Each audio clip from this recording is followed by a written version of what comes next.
23 chapter second year biology से जो है दूसरे लेक्चर की बात करनी है। तो पहले टॉपिक के अंदर, पहली वीडियो के अंदर, पहले लेक्चर में हमने इंट्रोडक्शन टू बायोटेक्नोलॉजी की बात की थी कि हमने बायोटेक्नोलॉजी का तारुफ देखा था। तो उसके बाद है हमारे पास how to cloning of gene, मतलब जो जीन है उसको कैसे क्लोन किया जाता है। तो उसके लिए हमारे पास दो मेथड हैं। तो उनमें पहले मेथड की हम बात करेंगे रिकम्बिनेंट डीएनए टेक्नोलॉजी की। तो ये जो रिकम्बिनेंट डीएनए टेक्नोलॉजी है, तो हाफ वीडियो जो है, हाफ लेक्चर आज की वीडियो के अंदर होगा और हाफ जो है अगली वीडियो के अंदर आपको मिलेगा, क्योंकि वीडियो इस तरह लेंथी हो जाएगी। इसी वजह से हमने इसको दो हिस्सों के अंदर डिवाइड किया हुआ है। तो एक एक पॉइंट सुनते जाएंगे। सबसे पहला पॉइंट रिकम्बिनेंट डीएनए की तारीफ है कि ऐसा डीएनए जिसके पास डीएनए मौजूद हूँ फ्राम टू डिफरेंट सोर्सेज। एक डीएनए जिसके पास दो मुख्तलिफ सोर्सेज से डीएनए लिया जाए उसको हम नाम देते हैं रिकम्बिनेंट डीएनए। और रिकम्बिनेंट डीएनए बनाने के लिए, सिंथेसाइज करने के लिए जो टेक्नोलॉजी इस्तेमाल होती है, जो टेक्निक इस्तेमाल होती है, उसको हम नाम देते हैं रिकम्बिनेंट डीएनए टेक्नोलॉजी। और इसको दूसरा नाम क्या है इसका? Genetic engineering.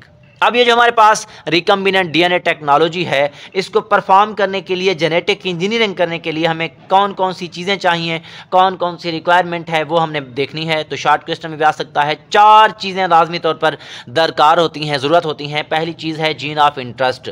ऐसा जीन जिसको हमने क्लोन करवाना है, सबसे पहले तो वो हमें चाहिए। दूसरी ये चीज़ कि जो दिलचस्पी के जीन को या जीन ऑफ इंटरेस्ट को काटने के लिए इस्तेमाल हो, उसको हम नाम देते हैं मॉलिक्यूलर सीजर। और वो ज़्यादातर रेस्ट्रिकेटेड एंडोन्यूक्लियस इंजाइम इस्तेमाल होता है मॉलिक्यूलर सीजर्स के तौर पर। इसके बाद है मॉलिक्यूलर कैरियर, जिसको हम वेक्टर का नाम देते हैं, कि हमारे पास जो इंटरेस्ट और जीन ऑफ इंटरेस्ट होता है उसको एक जानदार से दूसरे जानदार में ले जाने के लिए, ट्रांसपोर्ट करने के लिए जो वेक्टर इस्तेमाल होता है उसको हम नाम देते हैं मॉलिक्यूलर कैरियर का या वेक्टर का।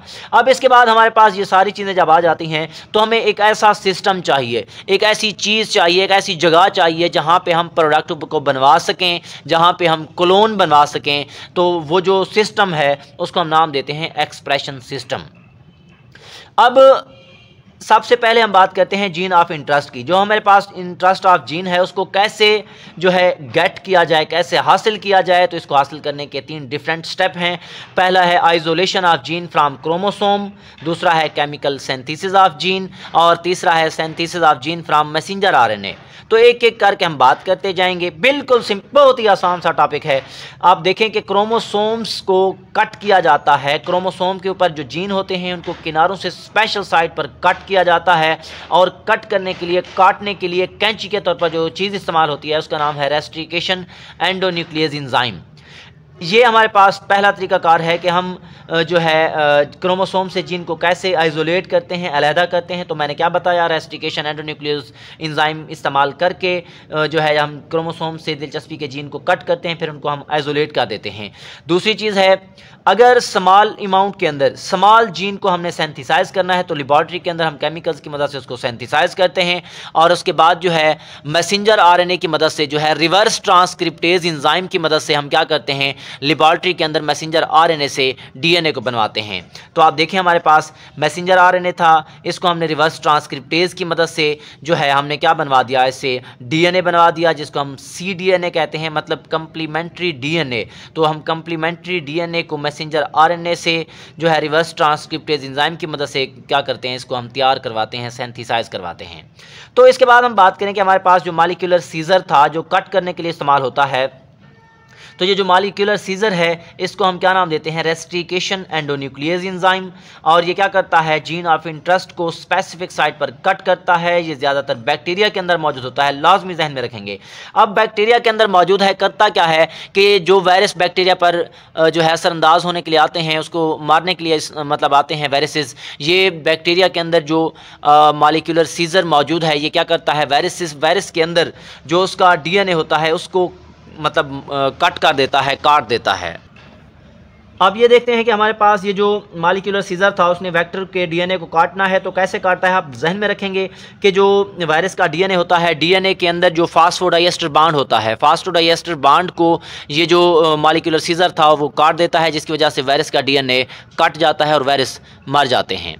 अब इसके बाद अगर हम बात करें, it can not harm the bacterial chromosome, ये बैक्टीरिया के क्रोमोसोम को मुतासर नहीं करता, उसको नुकसान नहीं पहुंचाता। They restrict the growth of virus, ये ग्रोथ ऑफ वायरस जो है, वायरस की जो ग्रोथ है उसको रिस्ट्रिक्ट कर देता है, पाबंदी कर देता है, रोक देता है, जिसकी वजह से वायरस इसको नुकसान नहीं पहुंचा सकता। और इसी वजह से इसको हम नाम देते हैं किस चीज़ का, रेस्ट्रिकेशन एंडोन्यूक्लियस एंजाइम या रेस्ट्रिकेशन एंजाइम। अब अगर हम बात करें कि हमारे पास 1970 के अंदर हैमिल्टन ओ स्मिथ, एक साइंसदान का नाम है, उसने हैपकिंस यूनिवर्सिटी के अंदर इसको जो है एंजाइम को आइसोलेट किया था। और इसके बाद जो है इसने क्या कहा कि रेस्ट्रिकेशन एंजाइम जो होते हैं ये कट करते हैं डीएनए को एक स्पेसिफिक साइट पर, और उस साइट को अगर हम नाम बताते जाएं, उसका नाम है रेस्ट्रिकेटेड साइट।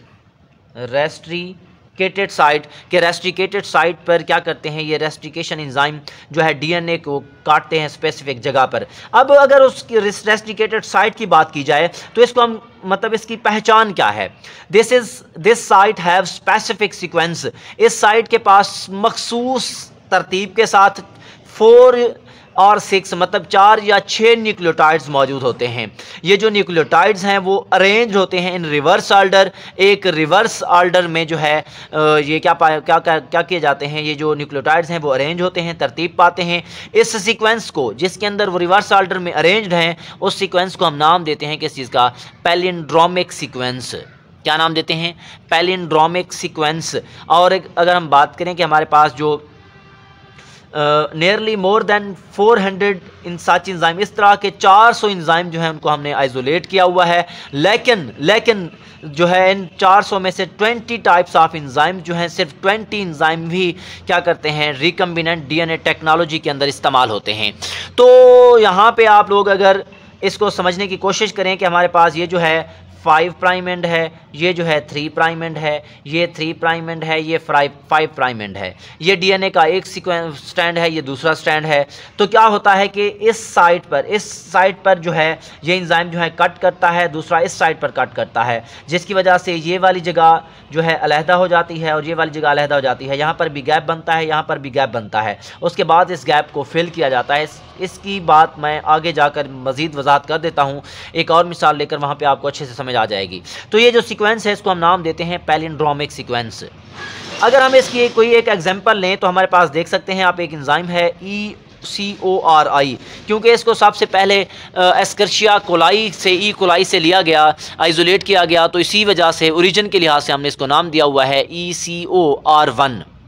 तो आप देखें, it is commonly use restriction enzyme, ये आमतौर पर इस्तेमाल होने वाला रेस्टिकेशन एंजाइम है।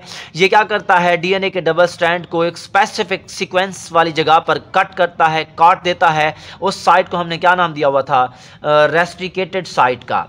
अब इसके बाद अगर हम बात करें, it produces the gap at DNA, ये डीएनए के ऊपर गैप बना देता है। और कुछ डीएनए के टुकड़ों के पास जो है कंप्लीमेंट्री एंड्स मौजूद होते हैं, और ये जो डीएनए के टुकड़े हैं वहाँ पे क्या कर दिए जाते हैं, गैप को फिल करने के लिए इस्तेमाल किए जाते हैं। जैसे कि आप यहाँ पे देख सकते हैं, ये हमारे पास एक सीक्वेंस है डीएनए के ऊपर, ये एक स्ट्रैंड है, ये दूसरा स्ट्रैंड है। अब ये क्या करता है, यहाँ पे ये इस जगह को कट कर देता है और ये इस जगह को कट कर देता है। अब ये कट करेगा तो आप पहले वाला स्ट्रैंड देखें, यहाँ पे हमारे पास कुछ यूँ सिचुएशन आ जाती है, जी ये अलहदा हो जाता है। उसके बाद जो है यहाँ पे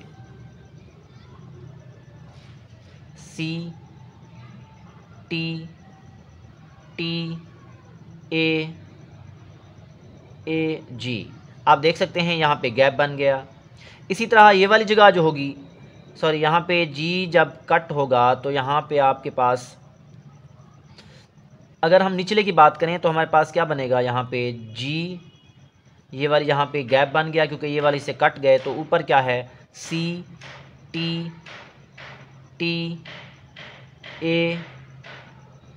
अब आप देख सकते हैं इसको हमने पहले एक हिस्सा था, अब हमने काट कर 2 हिस्से बना दिए।